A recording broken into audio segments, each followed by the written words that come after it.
All right. Now that you have your Intel-based machine running, now what we're going to do is create another program, which is a little more complicated. Boy, a whole lot more complicated. I don't know why I made it so complicated, but anyways, this will do. So there's my code, stack.c. I might already have it on here. Let's quit from the debugger and do ls. I do have it. All right, cat. Let's do nano minus y none stack.c. There we go. So here we have a short name program, which will put some things. This program looks like it does some pretty complicated junk. All right. And it's got inline assembly, which we haven't talked about, but you can add inline assembly to your C code. We're going to go through that in more detail either. The point here is just to see how this one runs. The details of how it's written are not that important, but what we're going to do is we're going to compile it as 32-bit code. So let me get out of here with Control X and remove the compiled stack. All right. Now, if you just do GCC stack.c minus O stack, it'll compile, and by default, it will compile it for the architecture you're using. And so if you do file on that to see what kind of file you have, but that's ASCII text, and the compiled program didn't get created because it bounced. Now, the reason it bounced is because my code contains assembly language instructions, which we're going to talk about later. But notice these are ESP and EBP instead of RSP and RBP. These are 32-bit assembler instructions. And I tried to compile it to the default architecture, which is 64-bit. It won't compile because you can't do that in 64-bit code. You have to do this to make 32-bit code. The stack protector just removes a security feature I don't want, but the minus M32 tells it to make 32-bit Intel code intended for the previous generation of hardware, and the minus G tells it to remember symbols to make it easier to debug. So that creates a program called stack, which is here, and if you run file to see what it is, you'll see that this is 32-bit ELF code. And ELF code is executable link format. That is the Linux executable format. So this is 32-bit code. And if I had a default Debian machine on 64, but I wouldn't be able to run this, but I put in the multi-lib, so I can. I can run this thing, and there it is. I can now give it a name, and it prints a bunch of information. All right, so when you run it, it's going to show the ESP and EBP for each of these. So in main, the stack pointer is here and the base pointer is there. This is how the stack frame works. You have a registry called ESP and EBP. This shows you the stack frame. So main goes from 1650 to 16C8. And name is stored in between there, 1654. So all the variables in main are stored in that region. Then it calls this thing called add salutation and makes another stack frame at higher memory, or no, lower memory, 1600 and 1638. And notice the name here is stored at 1060A. Yep, and it's added the Honorable Sam to it. Name 2 should be inside there, 160A. It is. 1600, 160A is inside there, 1638 is here. So this stack frame has a local variable called name 2. And here's short name. And short name has goes from C0 to E8, and C0 is the name. So each of these has stored a name variable in its local area. That's the point, to let you see how these stack frames work. And now we're going to observe the overflows. Let's watch it overflow with a nice long name. All right, and now it has a segmentation fault in add salutation. Main was okay, but add salutation crashed. And if you want to understand why, we could guess by looking at the source code. If you go back here, in main, the name is 100 long. In add salutation, it's only 30 long. And in short name, it's only 10 long.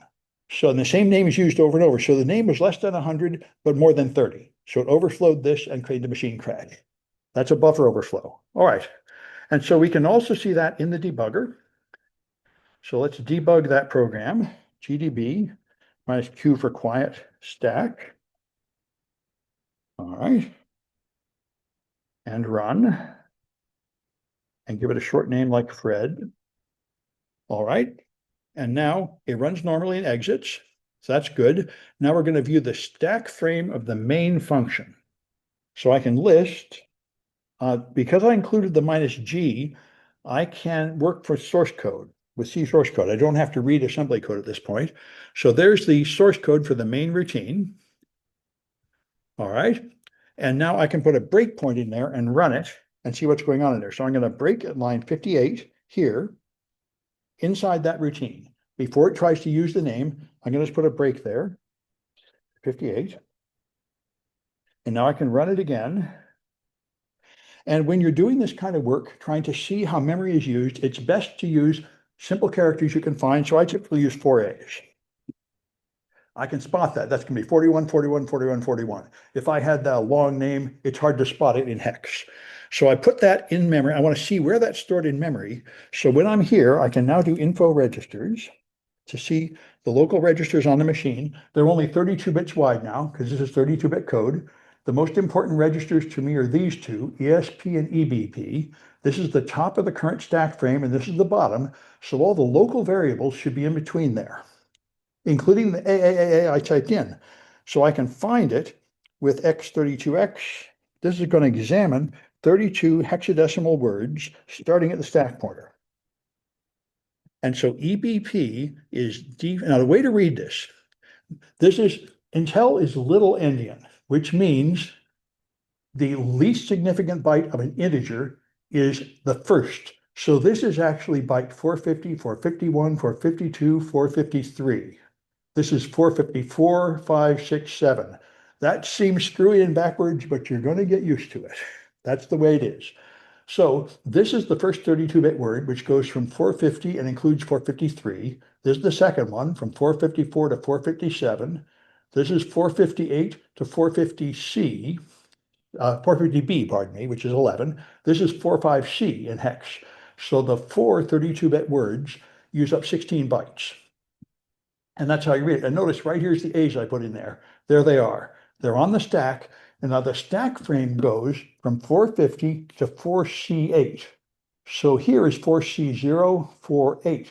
So this highlighted region is the stack frame of this function. All the local variables are in there. Anything outside there is not a local variable of this function. And that's going to be real important as we go later. But anyway, you can see that the A's I typed in are stored in the stack frame of this function, which is what you want to see. Now we can look at the add salutation function, list 22 to 40. All right, here's the add salutation function. And again, we can delete the old breakpoint and put a breakpoint here at 38. So I delete all breakpoints and then break 38. So I'm going to stop executing inside this function. Now I can do the same thing. I can run and I can start again from the beginning and give it AAAA again. Now it's going to break inside add salutation. So I do the same thing. I info the registers. Now I can see where the stack is. The important thing for me is EBP 438. So now I can examine, should be up here. I can examine some words starting at ESP. And I want to go down to 438, which is here. That is the stack frame of this function. And there's the AAAA inside there again. So you can see how it works. And that's really all the point of this one is just get used to how this works. And you can do it for the third one, the short name function also, and see where the thing is stored on the stack. And then you can run some commands and find a flag. But this is just get you used to the bare function, using the debugger and viewing memory and understanding the ESP and EBP. Stack frames are crucial. They're how the machine works. And arguably, one of my advanced students is talking to me about this. She thinks we should just never have had the stack. Like I say, a lot of things about C are probably a bad idea and led to all these security problems. And maybe the stack is one of them. But the stack is how it operates. That's how it calls a function within a function. It just piles up all this data one after another. And anyway, we're going to see how you take over machines with buffer overflows on the stack and how stack is used correctly and how it's used incorrectly as we go ahead. And this is just set you up for that with a little bit of familiarity of how the debugger works. We're going to spend a lot of this course in the debugger and looking at the raw hex values. So I should mention, if you're not comfortable with hexadecimal, you should do the binary games, which should be in here somewhere. Yeah, there they are, binary games. Check these out. I modeled these after the Khan Academy, so you can practice doing 4 bits at a time and 8 bits at a time and then hexadecimal. And I'll probably demonstrate that next time.